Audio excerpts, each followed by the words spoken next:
Welcome back to At Your Pace Online's pre-licensing course for property and casualty insurance candidates. We're going to explore a number of other coverages and policies commonly used in P&C. Some of the information will seem familiar, but this lesson is going to focus on a number of policies that are specialized and intended for specific clients.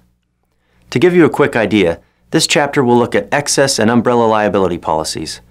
These are designed to provide an additional layer of protection for those with significant concerns relating to liability exposures.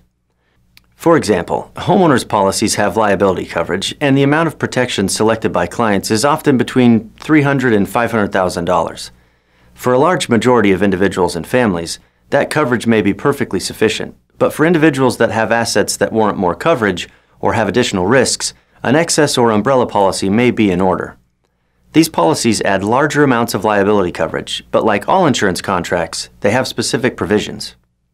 We'll also take a close look at specialty liability insurance, such as errors and omissions coverage. Then we'll examine professional liability contracts like medical malpractice. The lesson also discusses flood insurance coverage, a policy critical to many Americans. Flood insurance is not part of basic property insurance. It's a separate policy that covers more than just floodwaters.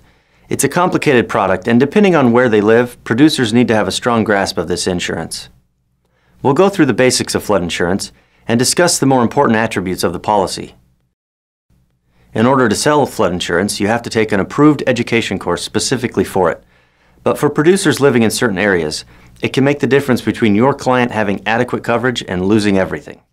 We'll round out the lesson by discussing other policies of a specialized nature.